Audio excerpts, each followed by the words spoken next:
los últimos años, miren, en los últimos años, en el año 2000 hasta el año pasado, justamente se ha terminado un proyecto grande, ¿no? Una instalación para unir Estados Unidos y España, ¿no? Un proyecto para atender 6.600 kilómetros de fibra, ¿no? Financiado por Microsoft y Facebook. O sea, estas dos empresas ahora son propietarias de este enlace, ¿de acuerdo? Justamente para tener pues mejor ancho de banda, mejorar pues su seguridad, ¿no? La fibra en la costa va a estar a 2 kilómetros y luego ya se va a enterrar, va a entrar al mar, ¿no? Incluso hasta profundidades que van desde los 5.000 a 5.500 metros para cubrir, pues, como habíamos dicho, Virginia y Bilbao en España, ¿no? Y por otro lado, bueno, internamente o debajo del agua iban a ponerse amplificadores que iban a estar separados 40 o 60 kilómetros, o sea, equipos, ¿de acuerdo? Ya está funcionando esta red, ¿de acuerdo? La empresa que ha implementado esta red es la empresa que forma parte de la Corporación Mundial de Telefónica, Telxius, ¿de acuerdo? Empezó pues en el año agosto y con algunos retrasos se acaba de terminar casi a fines del año 2017, ¿no? Esta red, miren, más o menos va a tener o va a llevar una velocidad de 160 terabytes, ¿de acuerdo?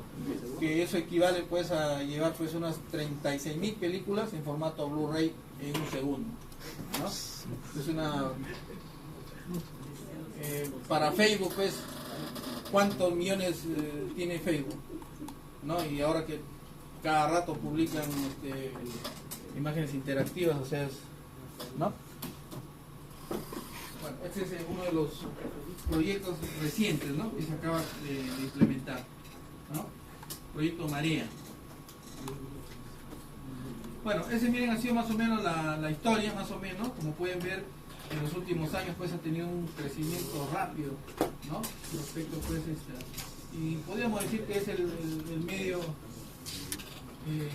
que tiene pues de todos los medios que de repente ustedes conocen las mejores características, ¿no? Que ya vamos a pasar ya acá, ¿no? ¿Una pregunta hasta ahí? Un poco de historia más o menos de cómo ha sido la evolución hasta llegar pues a ahora la red que tenemos, ¿no? ¿De acuerdo?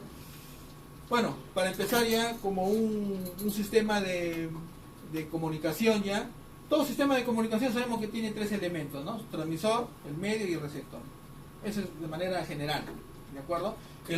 Aquí la diferencia con otros sistemas es que el medio que une o el transmisor que impulsa la luz y el que recibe es la diferencia, ¿no? Podemos tener como medio un cable no guiado, un medio no guiado o un medio guiado, ¿no? El aire, el espacio o el cable. Todos tienen sus buenas características, pero muchas de ellas respecto a la fibra, digamos, lo supera, ¿no? La fibra supera esas características, ¿no? Por ejemplo, interferencia, ruido, ¿no? Todos los fenómenos o aspectos de clima, temperatura, humedad, todo eso, por ejemplo, la fibra, digamos que lo soporta, ¿no? ¿De acuerdo? Que puede instalar fibra pues en los polos, donde hay pues bajo, pues la temperatura puede ser menos 20, menos 30, 25 grados. Y también soporta temperaturas grandes, como hasta 80 grados centígrados. O sea, ambientes donde hay una temperatura de 80 grados centígrados. Claro, así no, porque ya viviría ya ¿no? Hasta 80 grados es bastante, ¿no? ¿De acuerdo? Entonces, miren, tenemos acá un transmisor, un receptor, y lo que une a estos dos es el medio. Pero en algunos casos tampoco no crean también de que voy a atender pues una fibra de 1000 kilómetros, ¿no? O sea, primero que no se fabrican fibras de 1000 kilómetros, fabrican fibras pues de 6 kilómetros, tal vez un poco más, porque un carrete pues transportarlo en la ciudad sería un poco tedioso, ¿no? De repente a través de un barquero donde se instala fibra submarina, ahí sí, ¿no? Podríamos, pero tampoco se hacen, o sea, ese problema de transmisoria, que no es tanto el problema de la fibra. Yo podría fabricar una fibra de 100 kilómetros, pero no es el problema de la fibra, se podría fabricar, el problema es el transmisor. Los transmisores, por ejemplo, han ido mejorando. Como ven ustedes en el último proyecto, se están poniendo amplificadores cada 40 o 60 kilómetros. Incluso, dependiendo dónde yo utilice el transmisor, ahora se tienen amplificadores que pueden llevar señal hasta 120 kilómetros. O sea, yo tengo mi transmisor, lanzo la luz por la fibra y a 120 kilómetros ya tengo que poner un amplificador porque la señal se ha atenuado, ¿no? Entonces, porque el amplificador agrega, suma ruido y agrega dispersión, que es perjudicial. La dispersión lo que va a hacer es que retrasa la luz, ¿no? Entonces la señal llega deteriorada, ¿no? Pero está bien, o sea, cada 100 kilómetros, por ejemplo, ponemos un amplificador. O sea, quiere decir que cada 100 kilómetros ponemos amplificadores, ¿no? Está bien, ¿no? Pero ¿cuántos? Los que yo quiera, 10 por ejemplo, no. ¿Por qué? Porque estamos diciendo que el amplificador agrega ruido y dispersión, entonces hay que limitarlo. Entonces, por ejemplo, si fuese 100 kilómetros, yo podría poner hasta 5 amplificadores en cascada y lograría una distancia de ¿cuánto? 500.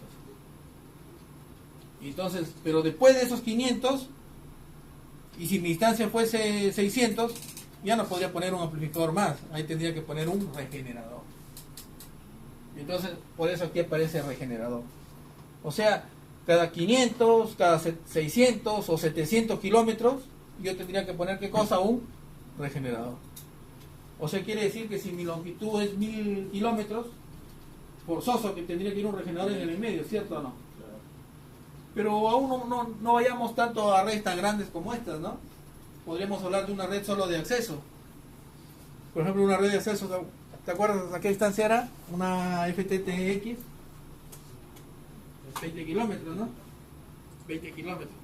Entonces esa red de acceso que es hasta 20 kilómetros, que es una red de FTTH, por ejemplo, un usuario por ahí o una cantidad de usuarios quieren la tecnología, pero están más de 20 kilómetros.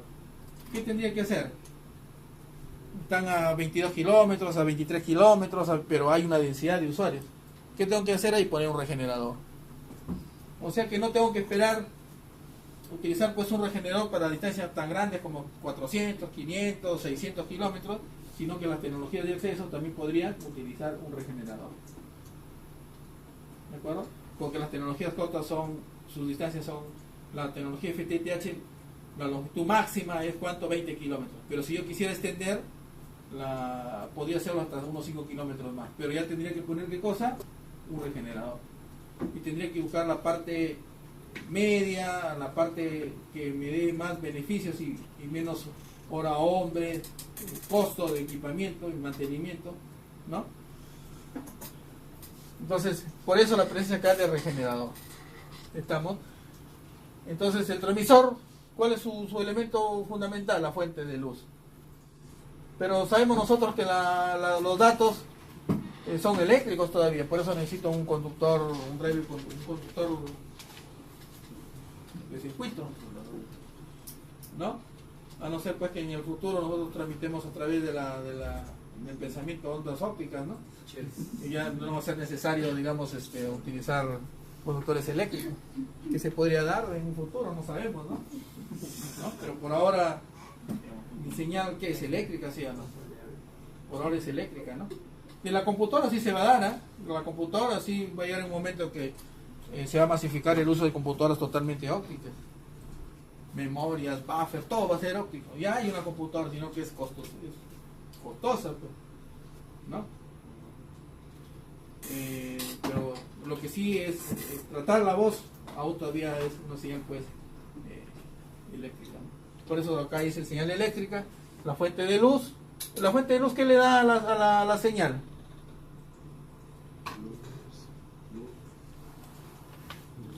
luz.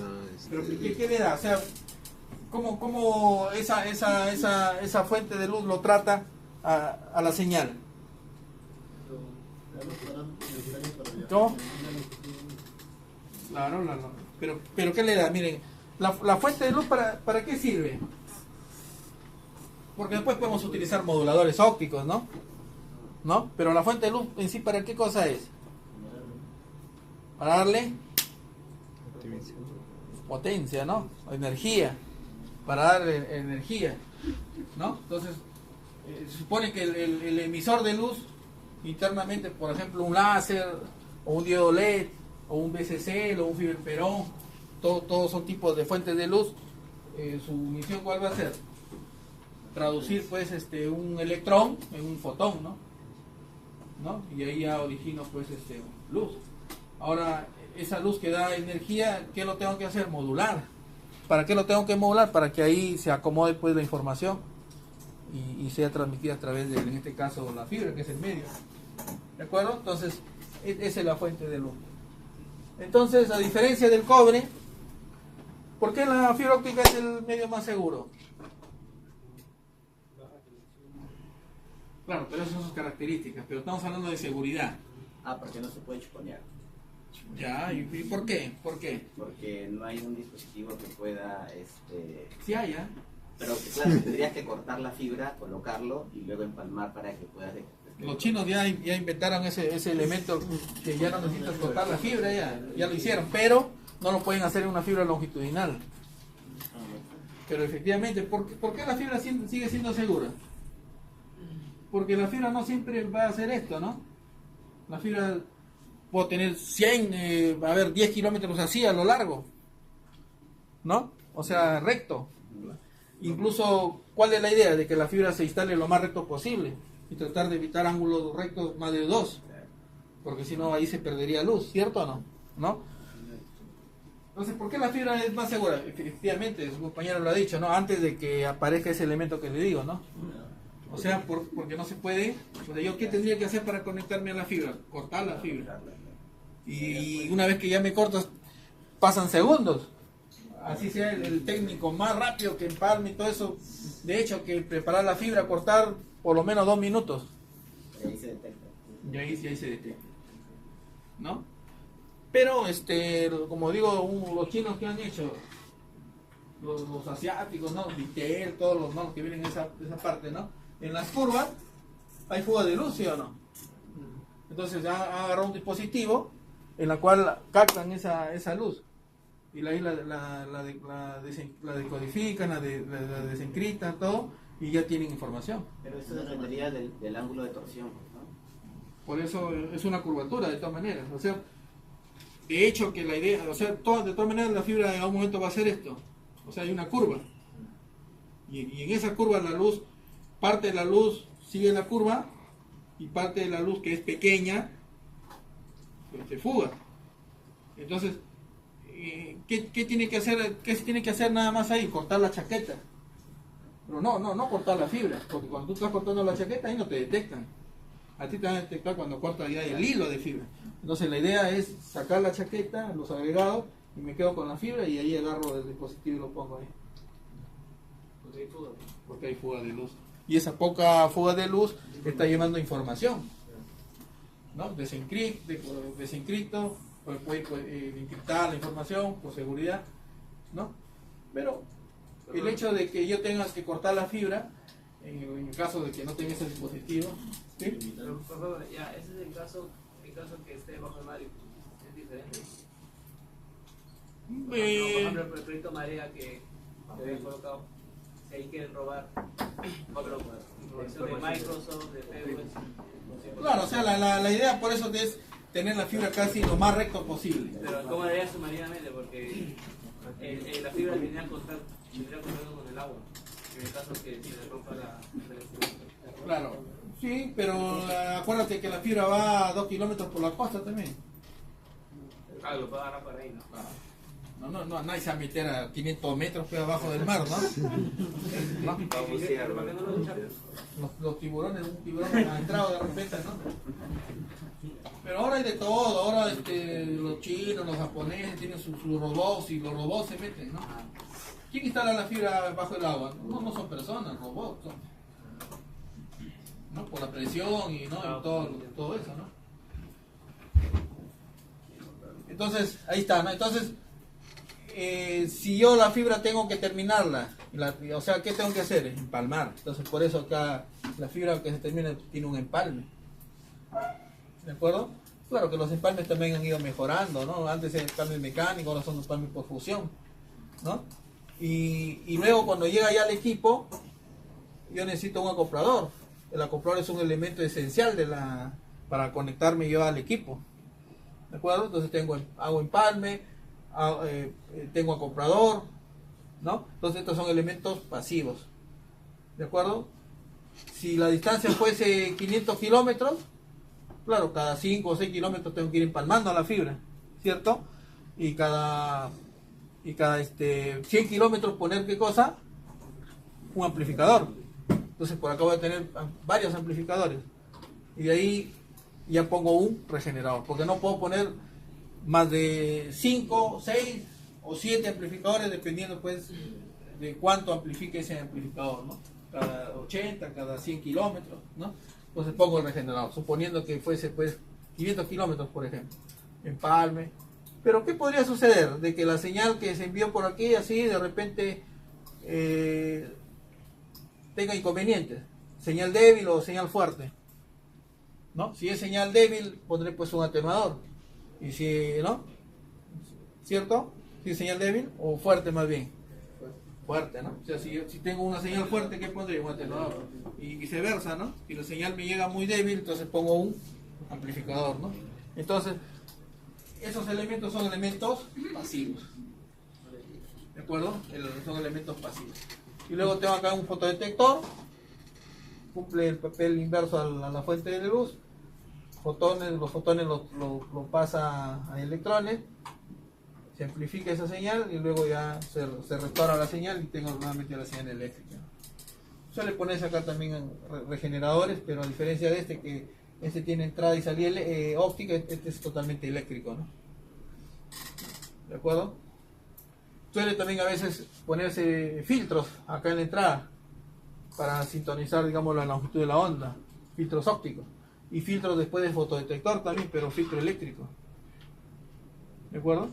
Para también la longitud de onda siempre tiende a desviarse, ¿no? Entonces volver a su longitud de onda de trabajo, ¿no? ¿Alguna pregunta?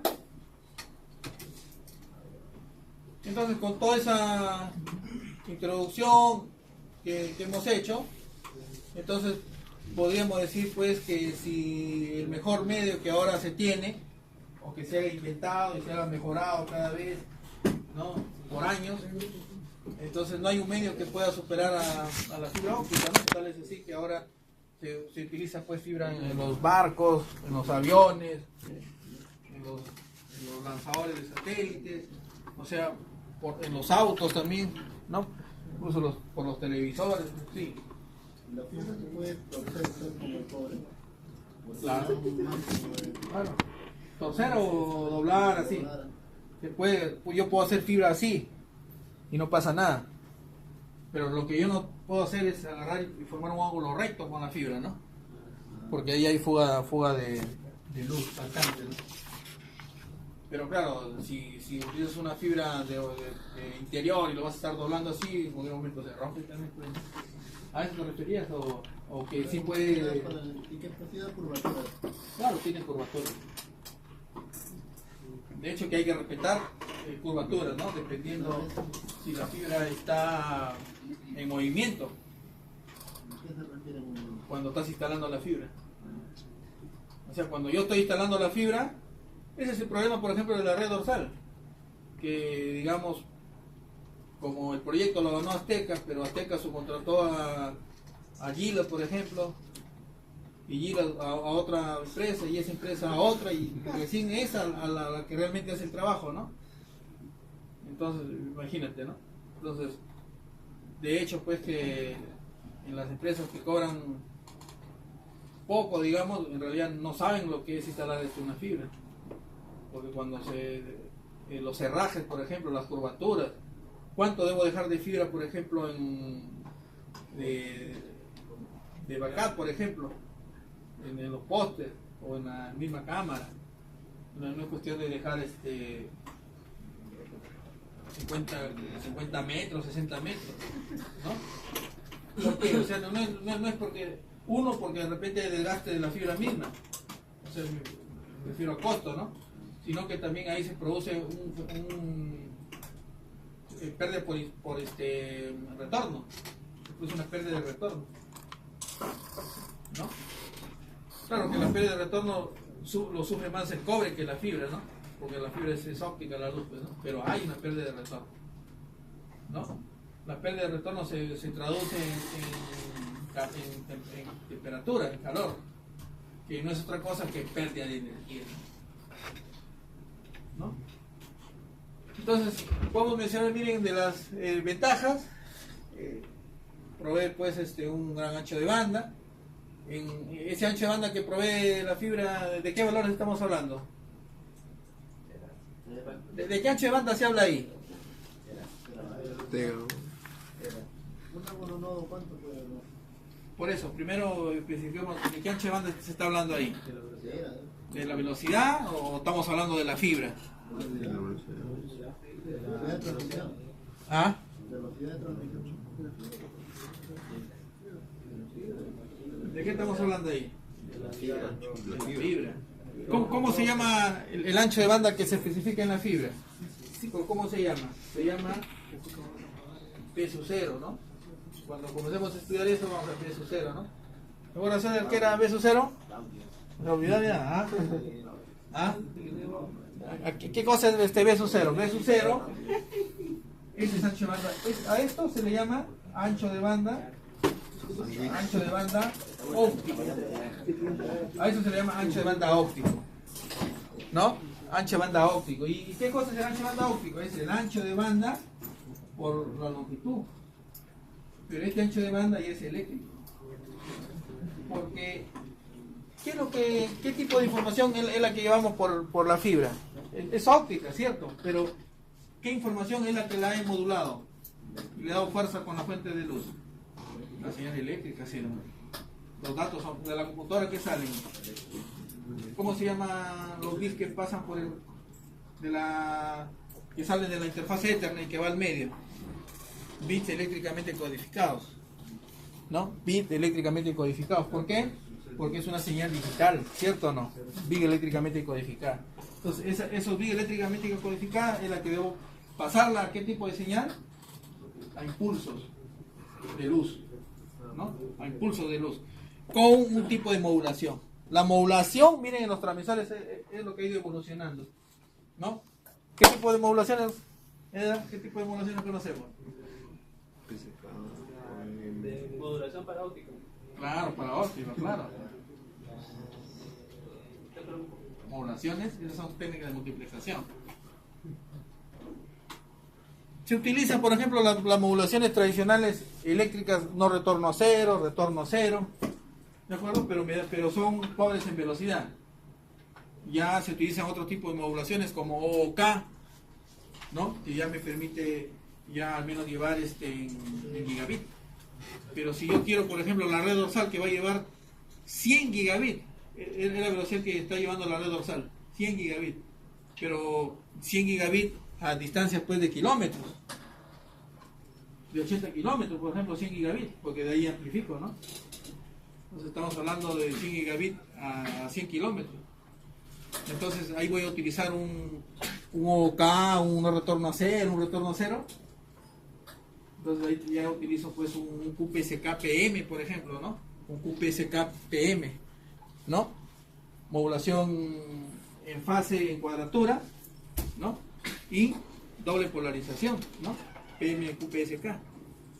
¿De acuerdo? Entonces eso ya es la técnica de modulación, ¿no? El modulador óptico que permite pues llevar, ¿qué cosa? La capacidad eléctrica, ¿no? después del ancho eléctrico, ¿no? Y eso lo multiplico por la distancia que voy a llevar pues esa capacidad de información. Entonces el ancho de banda eléctrico, ¿qué me determina entonces? La capacidad, pues, ¿no? Ya eso lo vamos a ver más adelante, pero a eso se refiere el gran ancho de banda. O sea que este ancho de banda, por ejemplo, para una fibra multimodo, por ahí alguien preguntó para una fibra monomodo, ¿no? Ancho de banda para una fibra multimodo, 250, 500, 800 MHz, ¿no? O sea, podríamos decir aquí, por ejemplo, ancho de banda óptico para una fibra multimodo, 800 MHz por kilómetro, ¿no? 800 MHz por kilómetro, un ejemplo, ¿no? 800 MHz por kilómetro. 800 MHz por kilómetro. Quiere decir que hasta la distancia de 1 kilómetro, todo lo que yo pueda llevar debe ocupar 800 MHz. ¿Qué pasaría si yo hago mi estudio y ese ancho de banda me sale 801?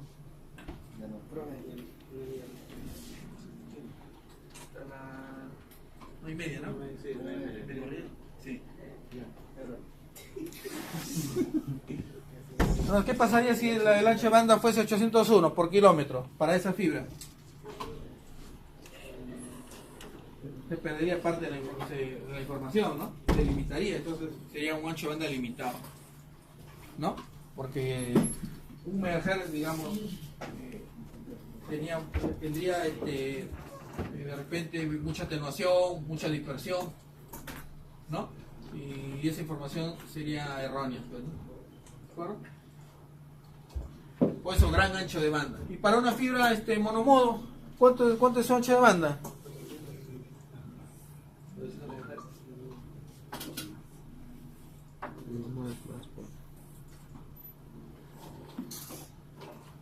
Solamente ¿quién tiene problemas de ancho de banda? La fibra multimodo. Por eso se dice ancho de banda eléctrico por longitud o distancia, ¿no? Pero si ustedes revisan una fibra monomodo, no les va a venir el ancho de banda óptico. Pero para una fibra multimodo sí, porque está limitado en distancia, ¿no? Pero una fibra monomodo, ya ahí tendríamos que ver otros factores que limitan usar fibra monomodo. ¿De acuerdo? Entonces, ¿quién tiene problemas de ancho de banda? Multimodo. La fibra multimodo. La fibra monomodo no tiene problemas de ancho de banda. ¿De acuerdo? Esa sería una buena observación, ¿no? Baja atenuación, ¿no? ¿Cuánto es la atenuación de un cable de cobre a 100 metros? UTP categoría 6. ¿Cuánto? 22 dB cada 100 metros. Es más o menos la atenuación de un cable de cobre, miren. 22 dB cada 100 metros, ¿no? Una fibra monomodo tiene 0,15 dB por kilómetro. Entonces ahí nomás comparen la gran diferencia de atenuación que existe entre el cobre y la fibra, ¿no? O sea, baja atenuación. Por lo tanto, va a permitir pues larga distancia entre repetidores, ¿no? Hemos dicho que los repetidores pueden estar pues a 500, 600, hasta 700 kilómetros, ¿no? Inmune a las interferencias. Es inmune a la interferencia, ¿cierto? Sí. ¿No? Es inmune a la interferencia, ¿no? Resistente al ambiente. ¿Qué significa resistente al ambiente? Que puede pues soportar ambientes de temperaturas muy bajas y muy altas, ¿no? Menos 40 grados centígrados, 80 grados centígrados, ¿no? Extremos. Importante, por ejemplo, eso cuando la fibra de repente no va a ser instalada y se pone pues en un lugar donde es ese lugar cerrado y en una zona calurosa, de hecho que el calor ahí va a ser más grande que al exterior, ¿no? Entonces soporta esas condiciones. Aislamiento eléctrico, el hecho pues que sea un cable óptico, de hecho pues que al hacer aislamiento eléctrico no va a tener el problema de los data centers, donde por ejemplo hay cables eléctricos, ¿no? Que podrían originar pues una chispa, ¿no? Un cortocircuito, ¿no? Peso ligero de la fibra. Bueno, el peso ligero podríamos decir que es relativo, ¿no? No es tan contundente como decir que la fibra, claro, ligera es cuando la fibra es desnuda. Cuando agarro en mi mano una fibra pues que tiene solamente un recubrimiento, ¿no? O allá, por ejemplo, ese rap que está ahí, no sé si llegará ya una fibra. Entonces, pero una fibra que lo instalo en postes, un ADCS o un OPGW. Por ejemplo, en mi casa han alquilado un cuarto mío donde ahí colocan cable mágico, y entre las condiciones hay fibra óptica. La fibra óptica pues es todo y es delgadita. ¿Es delgadita? Sí, Claro. ligera, no pesa casi nada. Porque porque llega la fibra ahí, ¿no? De terminación, pero la fibra que va por un poste ya es otra cosa, ¿no? Tiene que ser una fibra resistente al impacto. Imagínense que esté la fibra ahí y le caiga una paloma ahí, ¿no? Pero un animal, ¿no? O un mismo cable eléctrico que está en el mismo poste, ¿no? Entonces tiene que tener una chaqueta resistente al impacto. Ese impacto podría fisurar internamente a los hilos de fibra. ¿Y el profe ahí se puede el problema de diafonía entre el eléctrico y el óptico? No, porque es óptico, ¿no? Ahí no hay problema, No, es y inmune a la ruido. interferencia. El ruido, ¿no? Ruidos, no, no es inmune al ruido. ¿Qué tipo de ruido le afecta? ¿Cómo se llama este ruido de acá? ¿Hay ruido o no? ¿Ah? ¿Cuál? Hay ruido, pero ¿cómo se llama este ruido? Ambiental. ¿No? Ruido ambiental. En una industria, industrial. Ambiental, industrial, así. Pero ¿cómo se llama el ruido de los equipos electrónicos? Ruido blanco, ¿no? Y hay ruido rosa, azul y rojo, que son ruidos que están sobre el ruido blanco. O sea que yo filtro un ruido, pero encima de ese ruido aparece otro. Pero en las fibras ópticas, miren, hay un ruido que le hace mal al componente, que se llama ruido térmico. Por la temperatura. Pero ¿cómo se origina esa temperatura? El ruido térmico no es externo, es un ruido interno. ¿Cómo se genera? Por la mala confección de la fibra, impurezas y todo eso. ¿La mala calidad? No es en la fibra ese ruido térmico. Cuando la fibra, al menos lo que nos han explicado en las clases, es que cuando la luz pasa por el núcleo de la fibra. Ah, no, por su fibra ya. Sí.